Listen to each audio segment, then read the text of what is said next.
வணக்கம். பரபரப்பு மீடியா செய்திகளுக்காக நான் நிரோஷன். மத்திய கிழக்கில் மற்றொரு ராஜதந்திர விளையாட்டில் இஸ்ரேலும் அமெரிக்காவும் இறங்கியுள்ளன. நாம் ஏற்கனவே இன்று பரபரப்பு மீடியா யூடியூப் சேனலில் வெளியிட்ட காணொலியில் ஒரு ராஜதந்திர விளையாட்டு பற்றி குறிப்பிட்டிருந்தோம். இது அடுத்தது. சிரியாவை பலவீனமாகவும் பரவலாக்கப்பட்டதாகவும் வைத்திருக்க இஸ்ரேல் அமெரிக்காவை வற்புறுத்துகிறது. இங்குள்ள ஆச்சரியம் என்னவென்றால், மத்திய கிழக்கில் ரஷ்யாவை காலூன்று விடுமாறு இஸ்ரேல் அமெரிக்காவை கேட்டுக்கொள்கிறது. காரணம் துருக்கி. சிரியாவில் துருக்கியின் வளர்ந்து வரும் செல்வாக்கை எதிர்கொள்ள ரஷ்யா தனது இராணுவ தளங்களை அங்கு வைத்திருக்க வேண்டும் என்பதே இஸ்ரேலின் இந்த நகர்வின் அர்த்தம் என்று இது பற்றி நன்கு அறிந்த 4 வட்டாரங்கள் தெரிவித்தன. காசா போரின் போது இஸ்ரேலுக்கு துருக்கியுடனான உறவு சுமூகமாக இல்லை. மேலும் துருக்கியின் ஆதரவுடன் கூடிய சிரியாவின் புதிய இஸ்லாமிய ஆட்சியாளர்கள் இஸ்ரேலின் எல்லைகளுக்கு அச்சுறுத்தலாக இருப்பதாக இஸ்ரேலிய அதிகாரிகள் வாஷிங்டனிடம் கூறியுள்ளனர். பஷார் அல் அசாத்தை வெளியேற்றிய இஸ்லாமிய இயக்கம் HTS உடைந்த அரசை சீர்படுத்த முயற்சிக்கிறது. அத்துடன் சிரியாவை தண்டிக்கும் அமெரிக்க தடைகளை நீக்கவும் முயற்சிக்கிறது. சிரியாவுக்கான அமெரிக்க கொள்கை முடிவில் ஒரு முக்கியமான கட்டத்தில் அமெரிக்க கொள்கையில் செல்வாக்கு செலுத்துவதற்கு இஸ்ரேல் விரும்புகிறது.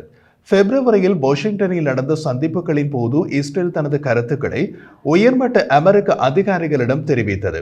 அது என்னவென்றால், நாளை உபத்திரவம் கொடுக்கும் தரப்பை விட தம்மை தொந்தரவு செய்யாத இராணுவத்தை எல்லையில் உள்ள நாட்டில் வைத்திருப்பது. நாளை உபத்திரவம் கொடுக்கும் தரப்பாக இஸ்ரேல் கருதுவது துருக்கியை, தொந்தரவு செய்யாத இராணுவமாக இஸ்ரேல் கருதுவது ரஷ்யாவை. இஸ்ரேலின் பெரிய அச்சம் என்னவென்றால், துருக்கி வந்து இந்த புதிய சிறிய இஸ்லாமிய அரசின் ஒழுங்கை பாதுகாக்கிறது என்றால் என்ன நடக்கும்? துருக்கி ஹமாஸ் மற்றும் பிற பாலஸ்தீனிய இயக்கத்தினரின் வெளிப்படை ஆதரவாளர். அதனால் சிரியாவில் துருக்கி ஆதிக்கம் செலுத்துவதை விட அங்கு ரஷ்ய ராணுவம் இருப்பதை இஸ்ரேல் விரும்புகிறது. அமெரிக்க ஜனாதிபதி டொனால்ட் ட்ரம்பின் நிர்வாகம் இஸ்ரேலின் முன்மொழிவுகளை எந்த அளவுக்கு ஏற்றுக்கொள்கிறது என்பது தெளிவாக தெரியவில்லை என்று அந்த வட்டாரங்கள் தெரிவித்தன.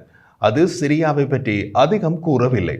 பொருளாதார தடைகளின் எதிர்காலம் மற்றும் சிரியாவின் வடகிழக்கில் அமெரிக்க படைகள் நிலைநிறுத்தப்படுமா என்பது ஆகிய இரண்டிலும் நிச்சயமற்ற நிலை உள்ளது. அமெரிக்க சிந்தனையில் செல்வாக்கு செலுத்த இஸ்ரேலுக்கு நல்ல வாய்ப்பு உள்ளது. ஆனால் சிரியா இப்போது ட்ரம்பின் முன்னுரிமை லிஸ்டில் இல்லை. சிரியா விவகாரம் அமெரிக்காவுக்கு குறைந்த முன்னுரிமை மற்றும் ஒரு கொள்கை வெற்றிடம் உள்ளது.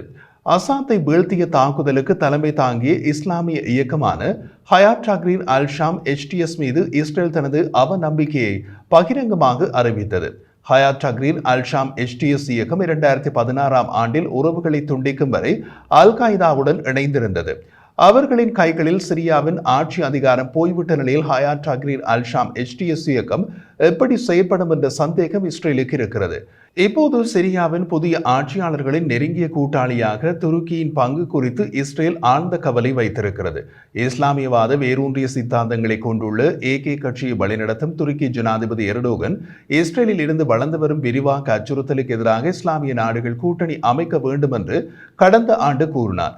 இந்த மாத தொடக்கத்தில் இஸ்ரேலிய வெளியுறவு அமைச்சர் கிதியோன் சார் ஹெஸ்போலாவை மீண்டும் கட்டியெழுப்ப ஈரானின் முயற்சிகளுக்கு துருக்கி ஆதரவளிப்பதாக இஸ்ரேல் கவலைப்படுவதாக கூறினார். சிரியாவில் உள்ள இஸ்லாமிய இயக்கங்கள் இஸ்ரேலுக்கு எதிராக மற்றொரு முன்னணியை உருவாக்கி வருவதாகவும் அவர் தெரிவித்தார். சிரியா நிலையானதாக இருக்க வேண்டும் என்றும் அண்டை நாடுகளுக்கு எந்த அச்சுறுத்தலும் இல்லை என்றும் துருக்கி கூறியுள்ளது. இதுதான் சூழ்நிலை. துருக்கியை கட்டுப்படுத்த சிரியாவில் டார்டஸ் மாகாணத்தில் மத்திய தரைக்கடல் கடற்படை தளத்தையும் லடாக்கியா மாகாணத்தில் உள்ள கமிமீம் விமான தளத்தையும் ரஷ்யா வைத்திருக்க வேண்டும் என்று இஸ்ரேலிய அதிகாரிகள் அமெரிக்க அதிகாரிகளை வற்புறுத்த முற்பட்டுள்ளனர் என்று பாதுகாப்பு வட்டாரங்கள் கூறுகின்றன. அமெரிக்க அதிகாரிகளுடனான சந்திப்பில் இஸ்ரேலிய அதிகாரிகள் சிரியாவில் ரஷ்யாவின் தொடர்ச்சியான இருப்பு வேண்டும் என்று கூறிய போது சில அமெரிக்க அதிகாரிகள் ஆச்சரியப்பட்டனர். துருக்கி நேட்டோ உறுப்பினர், இஸ்ரேலின் பாதுகாப்புக்கு சிறந்த உத்தரவாதமாக இருக்கும் என்று அமெரிக்க அதிகாரிகள் வாதிட்டனர். ஆனால் இஸ்ரேலிய அதிகாரிகள் பிடிவாதமாக இருந்ததாக அந்த வட்டாரங்கள் தெரிவித்தன. சிரியாவின் புதிய தலைமை ரஷ்ய ராணுவ தளங்களின் தலைவிதி குறித்து ரஷ்யாவுடன் பேச்சுவார்த்தை நடத்தி வருகிறது. சிரியாவின் புதிய அரசாங்கம் மேற்கத்திய மற்றும் அரபு நாடுகளுக்கு அதன் நோக்கங்கள் குறித்து உறுதியளிக்க முயல்கிறது. அத்துடன் முன்னாள் ஜனாதிபதி அல் அசாத்தை ஒதுக்கி வைத்த அரசாங்கங்களுடன் ராஜதந்திர உறவுகளை மீட்டெடுக்க முயல்கிறது. இஸ்ரேல் அல்லது பிற நாடுகளுடன் மோதலை டமாஸ்கஸ் விரும்பவில்லை என்று சிரியாவின் ஜனாதிபதி அஹ்மத் அல் ஷாரா டிசம்பரில் வெளிநாட்டு ஊடகவியலாளர் குழுவிடம் கூறினார். அதே நேரத்தில் புதிய அரசாங்கம் கடுமையான அச்சுறுத்தலை ஏற்படுத்தக்கூடும் என்று, சிரியாவின் புதிய ஆயுதப்படைகள் ஒரு நாள் தாக்கப்படக்கூடும் என்றும் இஸ்ரேலிய அதிகாரிகள் அமெரிக்க அதிகாரிகளிடம் கவலை தெரிவித்தனர். அசாத் இஸ்ரேலின் பரம எதிரியான ஈரானுடன் கூட்டணி வைத்திருந்தாலும் பல ஆண்டுகளாக இஸ்ரேலின் கோலன் பீடபூமி எல்லையை அமைதியாக வைத்திருந்தார். அவருடைய வீழ்ச்சி மத்திய கிழக்கின் அதிகார சமநிலையை உயர்த்தும் வரை சிரியாவில் மேலாதிக்க பங்கை கொண்டிருந்தது. இப்போது எல்லாமே தலைகளாக மாறிவிட்டன. இஸ்ரேலின் விருப்பப்படி அமெரிக்கா சிரியாவில் ரஷ்ய ராணுவ தளங்களை தொடர விடுமா என்பது பதில் தெரியாத கேள்வி.